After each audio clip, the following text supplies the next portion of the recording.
जितने भी साथी का एग्जाम हो चुका है उसके द्वारा बताया जा रहा है कि भैया पेपर में सबसे ज़्यादा प्रश्न इस टॉपिक के पूछे जा रहे हैं जो आज के क्लास में मैं आपको करवाने वाला हूं।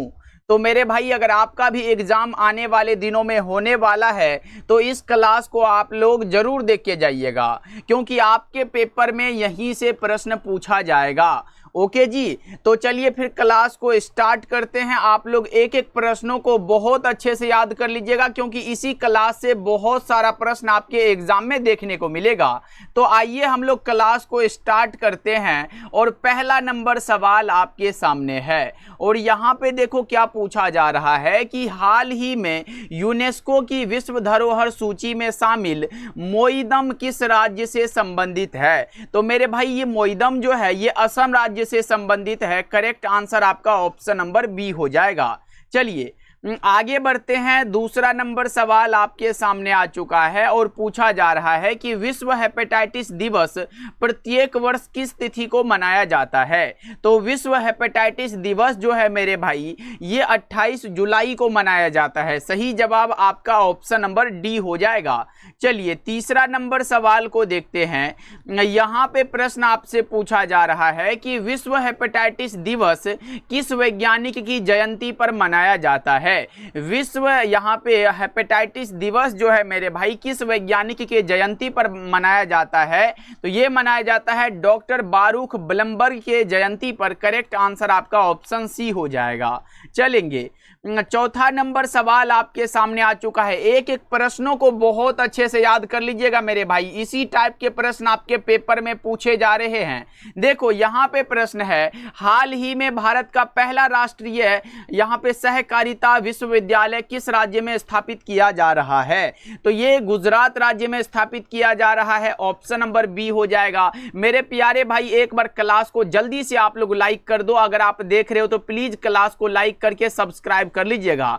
आइए अगला नंबर सवाल को देखते हैं। पांचवा नंबर सवाल क्या पूछा जा रहा है कि विश्व पर्यावरण दिवस 2026 की मेजबानी किस देश ने की। तो विश्व पर्यावरण दिवस 2026 की मेजबानी मेरे भाई यहाँ पे सऊदी अरब ने की। करेक्ट आंसर आपका डी हो जाएगा। चलिएगा 6 नंबर सवाल आपके सामने है। यहाँ पे पूछा जा रहा है हाल ही में किस राष्ट्रीय भारतीय राज्य ने समान नागरिक संहिता यानी कि यूसीसी लागू की। बताएंगे मेरे भाई 6 नंबर सवाल का जवाब। तो ये हो जाएगा उत्तराखंड राज्य ने। चलिए अगला नंबर सवाल को देखते हैं। प्रश्न आपके सामने है, हाल ही में भारत में आयोजित 46वें यूनेस्को विश्व धरोहर समिति के सत्र के दौरान किस भारतीय स्थल को विश्व धरोहर सूची में शामिल किया गया। बताएंगे 7 नंबर सवाल का जवाब। तो ये शामिल किया गया मोईदम को, जो कि मैंने फर्स्ट नंबर सवाल में आपको बताया है। चलिए अगला नंबर सवाल को देखते हैं। 8 नंबर सवाल है, हाल ही में किस भारतीय खिलाड़ी ने विश्व शतरंज चैंपियन बनकर इतिहास रचा। और ये प्रश्न आपको बहुत अच्छे से याद होगा भैया, वो डी गुकेश थे। ऑप्शन नंबर बी बिल्कुल करेक्ट हो जाएगा।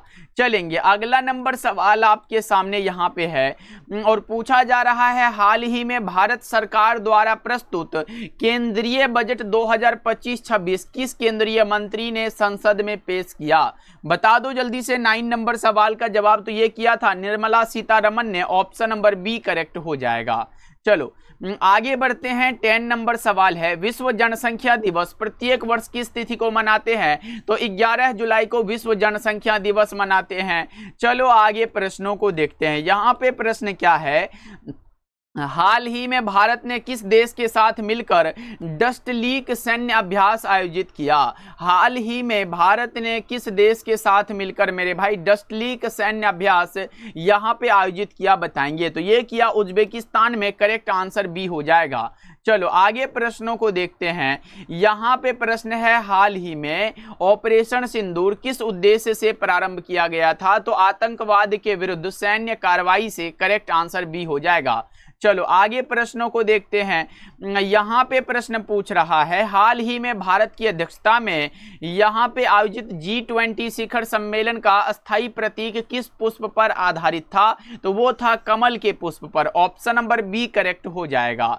14 15 नंबर सवाल का जवाब बता दो। यहां पे है महमूद गजनवी ने भारत पर कुल कितनी बार आक्रमण किया।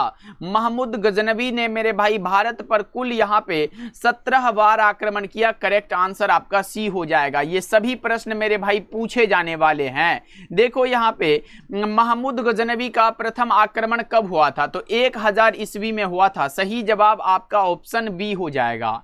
16 नंबर सवाल का जवाब बता दो। यहाँ पे 1191 ईस्वी के प्रथम तराइन युद्ध में मोहम्मद गौरी को किसने पराजित किया था, तो ये किया था पृथ्वीराज चौहान तृतीय।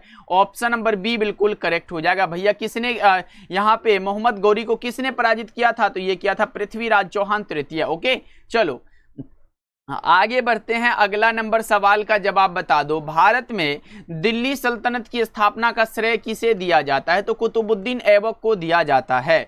तो आप हमें बताइएगा दिल्ली सल्तनत का वास्तविक संस्थापक कौन है, ये कमेंट करके आप लोग बताओगे दिल्ली सल्तनत का वास्तविक संस्थापक मेरे भाई कौन है। चलिए अगला प्रश्न को देखते हैं। 18 नंबर सवाल है। 1526 के प्रथम पानीपत के युद्ध में बाबर ने किसे पराजित किया था, किसको हराया था, तो इब्राहिम लोदी को बाबर ने हराया था पानीपत के प्रथम युद्ध में। चलो जी आगे प्रश्नों को देखते हैं। यहां पे प्रश्न है और पूछा जा रहा है, यदि किसी व्यक्ति के रक्त में लाल रक्त कणिकाओं की संख्या सामान्य से कम हो जाए तो निम्नलिखित में से किस प्रक्रिया पर सबसे पहले प्रतिकूल प्रभाव पड़ेगा, तो वो पड़ेगा ऑक्सीजन के परिवहन पर। करेक्ट आंसर आपका बी हो जाएगा। चलिए 20 नंबर सवाल आपके सामने है। निम्नलिखित में से कौन सा विटामिन शरीर में कैल्शियम के अवशोषण में प्रत्यक्ष भूमिका निभाता है, तो विटामिन डी है वो। चलिएगा 21 नंबर सवाल को देखिए। प्रश्न है निम्नलिखित में से कौन सा कथन सही है, बताएंगे कौन सा कथन सही है, तो फुफ्फुसीय धमनी अशुद्ध रक्त ले जाती है, ये बिल्कुल सही बात है मेरे भाई। चलो आगे प्रश्नों को देखते हैं। यहाँ पे प्रश्न है, मनुष्य के हृदय में ऑक्सीजन रहित रक्त सबसे पहले किस कक्ष में प्रवेश करता है, तो ये दाएं अलिंद में प्रवेश करता है। ऑप्शन नंबर बी हो जाएगा। चलो आगे प्रश्नों को देखते हैं। यहाँ पे है निम्नलिखित में कौन सा विटामिन जल में घुलनशील है, वाटर सॉल्युबल पूछा गया है, तो विटामिन सी हो जाएगा। क्योंकि आपसे अगर पूछेगा जल में घुलनशील तो बी और सी होता है। अगर आपसे वसा में घुलनशील पूछेगा तो ए डी ई और के, ये 4 विटामिन वसा में और ये जो है जल में घुलनशील है, याद रखिएगा। चलो आगे बढ़ते हैं। यहाँ पे प्रश्न है, मानव शरीर में सबसे अधिक मात्रा में पाए जाने वाला धातु कौन सा है, तो कैल्शियम हो जाएगा। क्या होगा भाई मेरे, कैल्शियम हो जाएगा। चलो आगे प्रश्नों को देखते हैं। 25 नंबर सवाल है, निम्नलिखित में से किस रक्त कोशिका का जीवन काल भैया 120 दिन का होता है, आरबीसी का जीवन काल। ऑप्शन नंबर ए करेक्ट हो जाएगा। बस आप लोग एक बार क्लास को लाइक करते चलिएगा, उसके बाद मजा आएगा क्लास में। देखो निम्नलिखित में से कौन सा वायरस के कारण नहीं होता है, कौन सा रोग ऐसा है मेरे भाई जो वायरस के कारण नहीं होता है, तो आप बताओगे यहाँ पे क्षय रोग हो जाएगा। चलो आगे प्रश्नों को देखते हैं। प्रश्न आपके सामने है, यदि किसी वस्तु का द्रव्यमान पृथ्वी पर 60 किलोग्राम है तो चंद्रमा पर उसका द्रव्यमान कितना होगा, सेम वही होगा 60 किलोग्राम का। चलो 28 नंबर सवाल आपके सामने ये रहा, निम्नलिखित में किस भौतिक राशि का एसआई मात्रक जूल नहीं है। जूल नहीं है मेरे भाई, कार्य, ऊर्जा, उष्मा, ये तीनों का जूल है, लेकिन शक्ति का मात्रक वाट होता है। ओके चलो आगे प्रश्नों को देखते हैं। प्रश्न यहाँ पे है, निम्नलिखित में कौन सदिश राशि है, which of the following is vector quantity, तो यहाँ पे संवेग आए, आवेग आए, ये दोनों सदिश राशि है। चलो यहाँ पे प्रश्न है, समतल दर्पण के द्वारा बना प्रतिबिंब कैसा होगा, तो समतल दर्पण के द्वारा कैसा बनता है, आभासी और सीधा प्रतिबिंब। ऑप्शन नंबर बी होगा। अवतल दर्पण से पूछेगा तो यहाँ पे बड़ा प्रतिबिंब बनता है अवतल दर्पण में, और उत्तल दर्पण में छोटा प्रतिबिंब बनता है। चलो आगे प्रश्नों को देखते हैं। यहाँ पे किसी चालक का प्रतिरोध किन बातों पर निर्भर करता है, हमने पढ़ा है आर बराबर रो एल बाई ए। अब देखो यहाँ पे एरिया है यानी कि क्षेत्रफल है, अगर लंबाई है तो लंबाई है, उसके बाद यहाँ पे रो है तो ये पदार्थ की प्रकृति है। इसका मतलब है कि डी ऑप्शन करेक्ट होगा। अगर प्रतिरोधकता के लिए पूछेगा तो रो बराबर आर ए बाई एल, तो ये बात आप लोग याद रखिएगा। ये प्रतिरोध पर निर्भर करता है, क्षेत्रफल पर निर्भर करता है, लंबाई पर निर्भर करता है। कौन, तो प्रतिरोधकता।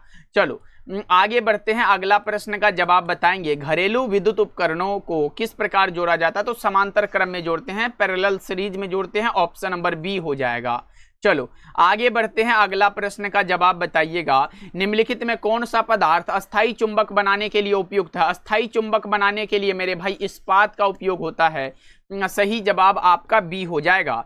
चलो आगे प्रश्नों को देखते हैं। निम्नलिखित में कौन सा ऑक्साइड है जो उभयधर्मी प्रकृति का है? तो Al2O3 यहाँ पे ये उभयधर्मी प्रकृति का है। चलो जी यहाँ पे प्रश्न आपके सामने आ चुका है, बताओ जल्दी से क्या है? यदि नीले लिटमस पत्र को किसी विलयन में डालने पर वह लाल हो जाए तो वह विलयन कैसा होगा? अम्ल जो होता है वो नीले लिटमस पत्र को लाल करता है, और नीला को यहाँ पे लाल कर रहा है, इसका मतलब है कि ये अम्लीय हो जाएगा। तो ऑप्शन नंबर बी याद रखिएगा। चलिए अगला प्रश्न यहाँ पे है, स्टेनलेस स्टील मुख्यतः किस मिश्र धातु है? भैया किसका मिश्र धातु है? स्टेनलेस स्टील कैसे बनता है? तो लोहा, क्रोमियम और निकेल के मिश्रण से स्टेनलेस स्टील बनता है। ये बहुत बार आपके परीक्षा में पूछा गया मेरे भाई, इसीलिए ये बात आप लोग याद रखिएगा। और आगे बढ़े हम लोग, और बताइएगा एक और भी पूछा जाता है मेरे भाई, पीतल किसका मिश्र धातु है? पीतल के बाद आता है कांसा किसका मिश्र धातु? ये दो बहुत बार आपके परीक्षा में पूछा गया है, तो एक बार जल्दी से आप लोग कमेंट करके बता दो क्या हो जाएगा फटाफट से। तो बहुत अच्छे भैया, कॉपर प्लस अगर जिंक आएगा तो ये पीतल होगा, और टीन आएगा तो ये कांसा हो जाएगा। चलो आगे बढ़ते हैं, 37 नंबर सवाल का जवाब बताओ। लोहे पर जंग लगना किस प्रकार का परिवर्तन है? तो रासायनिक परिवर्तन है। नेक्स्ट नंबर सवाल का जवाब बताइएगा। निम्नलिखित में कौन सा यौगिक बेकिंग सोडा है? बेकिंग सोडा का रासायनिक सूत्र NaHCO3, NaHCO3 हो जाएगा। चलो बताओ, प्लास्टर ऑफ पेरिस का रासायनिक नाम क्या होगा? POP आप बताओगे, कैल्शियम सल्फेट हेमीहाइड्रेट यानी कि CaSO4 इंटू में हाफ H2O। एक बार आया है कि प्लास्टर ऑफ पेरिस में जल के कितने अणु होते हैं? तो हाफ अणु होते हैं, ये बात याद रखिएगा। देखो यहाँ पे प्रश्न है, निम्नलिखित में कौन सी गैस हंसाने वाली गैस है? तो N2O है। जिसका नाम क्या है? जिसका नाम आप बता के चलते हो भैया, नाइट्रस ऑक्साइड। इंपॉर्टेंट है मेरे भाई, यहाँ पे नाइट्रस ऑक्साइड आप लोग याद रखिएगा। आइए अगला प्रश्न को देखते हैं, 41 नंबर सवाल है। निम्नलिखित में कौन सा अधातु? यहाँ पे अधातु है, सामान्य ताप पर द्रव अवस्था में पाया जाएगा। अधातु पूछा है तो हम ब्रोमीन बताएंगे, ऑप्शन बी होगा। धातु पूछता तो क्या बताते? धातु पूछता तो हम लोग पारा बता के चलते। पारा भैया Hg, भाई Hg, मरकरी बोलते हैं इसे। चलो आगे बढ़ते हैं, अगला प्रश्न का जवाब बता दो। यहाँ पे प्रश्न है, किसी अभिक्रिया में यदि एक अधिक अभिक्रियाशील धातु कम अभिक्रियाशील धातु को उसके लवण से विस्थापित कर दे तो वह कौन सी अभिक्रिया कहलाएगी? भैया वो देखो, अगर विस्थापित कर रहा है इसका मतलब विस्थापन अभिक्रिया होगा, डिस्प्लेसमेंट रिएक्शन हो जाएगा। चलो 43 नंबर सवाल है, जिंक पर कॉपर सल्फेट विलयन डालने पर विलयन का नीला रंग क्यों समाप्त हो जाता है, मतलब खत्म हो जाता है मेरे भाई? तो वो क्योंकि जिंक कॉपर सल्फेट को कॉपर को विस्थापित कर जिंक सल्फेट बनाता है। चलो आगे बढ़ते हैं, यहाँ पे प्रश्न आपके सामने है, निम्नलिखित में किसका पीएच मान लगभग 7 होता है? तो शुद्ध जल का पीएच वैल्यू 7 होगा, 7 से कम है अम्लीय होगा, 7 से ज्यादा है क्षारीय होगा, 7 है तो उदासीन होगा। चलो आगे बढ़ते हैं, 45 है, प्लास्टर ऑफ पेरिस के जल में कितने अणु होते हैं? तो मैंने जस्ट बताया हाफ अणु, ऑप्शन नंबर ए होगा, लेकिन ये पेपर में आया हुआ है। चलो आगे बढ़ते हैं, प्रश्न है, आवर्त सारणी के किस समूह के तत्वों को हैलोजन कहा जाता है? हैलोजन तो 17 को कहते हैं। यहाँ पे क्षारीय धातु, क्षारीय मृदा धातु, और यहाँ पे इनर्ट गैस। चलो आगे बढ़ते हैं, 47 नंबर सवाल है, भारत में वस्तु एवं सेवा कर GST किस प्रकार का कर है? GST अप्रत्यक्ष कर है मेरे भाई। चलो आगे बढ़ते हैं, यहाँ पे प्रश्न है, निम्नलिखित में से किस संस्था को भारत का केंद्रीय बैंक कहा जाता है? यहाँ पे भारत का केंद्रीय बैंक RBI को कहा जाता है। इसकी स्थापना 1935 में हुई थी। चलो आगे प्रश्नों को देखते हैं, यहाँ पे निम्नलिखित में से कौन सा बैंक कृषि एवं ग्रामीण विकास के लिए शीर्ष वित्तीय संस्था है? बता दो 49 का। बहुत अच्छे, नाबार्ड हो जाएगा, ऑप्शन नंबर बी बिल्कुल ही करेक्ट है। आइए अगला प्रश्न को देखते हैं, यहाँ पे प्रश्न क्या है, भारत में बजट किसके द्वारा संसद में प्रयुक्त किया जाता है? भारत में बजट मेरे भाई किसके द्वारा संसद में प्रयुक्त किया जाता है? तो वित्त मंत्री के द्वारा, ऑप्शन नंबर बी बिल्कुल करेक्ट हो जाएगा। तो साथियों इस क्लास में मैंने आपको करवाया 50 क्वेश्चन, और ये सभी वेरी वेरी इंपॉर्टेंट क्वेश्चन है मेरे भाई, वेरी वेरी MP क्वेश्चन है, तो याद रखिएगा। ओके, तो आप कमेंट करके बताएंगे कि आज का क्लास आपको कैसा लगा और इसमें से आप कितना सही कर पाए हो, ये जरूर बताइएगा। ओके, मिलते हैं नेक्स्ट क्लास में।